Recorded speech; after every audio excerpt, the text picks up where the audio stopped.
और आज पीएम मोदी की दो बड़ी बैठक, मुख्यमंत्रियों संग पीएम की दो बैठक लगातार होगी। कोरोना पर करेंगे समीक्षा बैठक और मुख्यमंत्री संग पीएम करेंगे चर्चा। वहीं राज्य के मुख्यमंत्रियों के साथ वीसी के जरिए जुड़ेंगे और वीडियो कॉन्फ्रेंसिंग में वैक्सीन पर चर्चा होने की संभावना है। प्रधानमंत्री मोदी आज उन राज्यों के मुख्यमंत्री से संवाद करेंगे जिन राज्यों में पिछले कुछ दिनों में कोरोना के केस में बढ़ोतरी देखने को मिली है। सुबह 10:30 बजे से बैठक शुरू होगी, जिसमें केरल, पश्चिम बंगाल, हरियाणा, दिल्ली, राजस्थान, गुजरात, महाराष्ट्र और छत्तीसगढ़ के मुख्यमंत्री शामिल होंगे। त्योहार के सीजन के बाद इन राज्यों में कोरोना के नए केस, मौतों की संख्या में उछाल देखने को मिला है। इसके अलावा सभी राज्यों के साथ कोरोना वैक्सीन के वितरण की नीति पर भी बात होगी।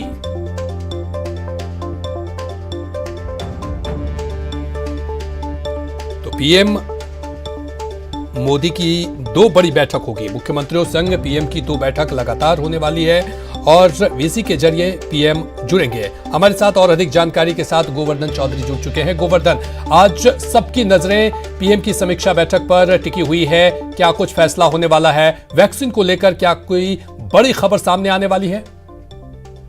देखिए, वैक्सीन को लेकर के तैयारियां चल रही हैं और जब भी वैक्सीन आएगी आते ही उसका डिस्ट्रीब्यूशन का और वैक्सीनेशन का जो इंफ्रास्ट्रक्चर है वो तैयार होना जरूरी है। इसी सिलसिले में पीएम ने आज सभी राज्यों के मुख्यमंत्रियों के साथ में 12 बजे से और एक पहला फेज की जो बैठक है वो 8 राज्योों के साथ में 10:30 बजे से वीडियो कॉन्फ्रेंसिंग के जरिए रखी है और उसमें वैक्सीनेशन, डिस्ट्रीब्यूशन, इसकी कोल्ड चेन कैसे मेंटेन होंगी, इन तमाम इश्यूज पर राज्यों की तैयारियों को लेकर के फीडबैक लिया जाएगा। सीएम अशोक गहलोत भी ये दोनों जो वीडियो कॉन्फ्रेंसिंग है पीएम की उनमें जुड़ेंगे और राज्य का जो इंफ्रास्ट्रक्चर है उसके बारे में पूरे बताया जाएगा। दिवाली से पहले ही राज्य सरकार ने वैक्सीनेशन को लेकर के और जो इंफ्रास्ट्रक्चर है, हेल्थ वर्कर्स के जो डेटा है वो इकट्ठे कर लिए थे, वो केंद्र सरकार को भेजे भी जा चुके हैं।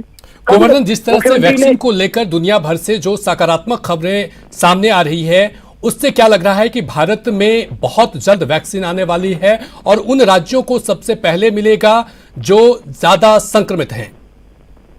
संभावना इसी बात की है कि वैक्सीन नई साल में आ जाएगी और जिस तरह की खबरें आ रही हैं कि 40 करोड़ के आसपास डोज हैं वो भारत को मिल सकते हैं अप्रैल-मई के आसपास। लेकिन जो वैक्सीनेशन का पहले प्रोसेस होता है, कोल्ड चेन मेंटेन करना, उसका डिस्ट्रीब्यूशन करना और उसके बाद में वैक्सीनेशन करना, तो उसके लिए एक पूरी चेन है, उसके लिए पूरी तैयारियां करनी पड़ती हैं। तो इसके लिए सरकार ने हेल्थ वर्कर्स का डेटा है वो केंद्र सरकार को भेजा और कल मुख्यमंत्री ने इस पीएम की वीसी से पहले तैयारी बैठक की थी।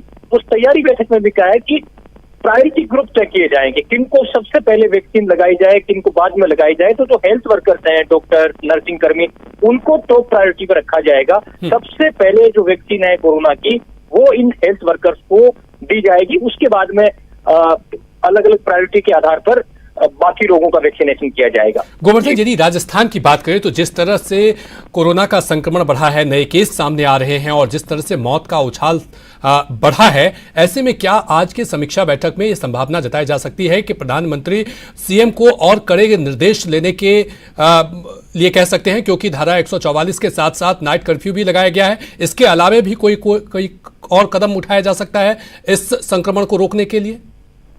देखिए, अभी जो कोरोना संक्रमण रोकने के लिए स्थानीय स्तर पर कदम उठाए जा रहे हैं। राज्य सरकारें अपने अपने स्तर पर कदम उठा रही हैं। केंद्र सरकार के स्तर पर अभी ठीक है, राज्यवार कोई डायरेक्शन दे दिए जाए, लेकिन सेंट्रल लेवल पर अभी कोई बड़ा कदम इसलिए नहीं उठाया जा सकता क्योंकि लॉकडाउन का एग्जाम्पल सरकारें देख चुकी हैं। तो एकाएक लॉकडाउन लगाने जैसी स्थितियां अभी है नहीं। केवल जो एरिया स्पेसिफिक पाबंदियां हैं, चाहे नाइट कर्फ्यू की बात हो, चाहे धारा 144 की बात हो, चाहे जैसे महाराष्ट्र ने लागू किया है बाहर से जो संक्रमित राज्यों से आने वालों की स्क्रीनिंग करके ही राज्य में प्रवेश देने की बात हो, इस तरह की कदम है वो स्थानीय स्तर पर उठाने के बारे में पीएम कह सकते हैं। गोवर्धन, आप अपनी नजर बनाए रखिए इस बड़ी खबर पर। हम आपसे लगातार अपडेट लेते रहेंगे। अभी तमाम जानकारी के लिए बहुत बहुत शुक्रिया। तो आज पीएम की दो बड़ी बैठक और मुख्यमंत्रियों संग पीएम की दो बड़ी बैठक होने वाली है। इस समीक्षा बैठक में कोरोना को लेकर बड़ी खबरें सामने आ सकती है और इस पर सबकी नजरें टिकी हुई है।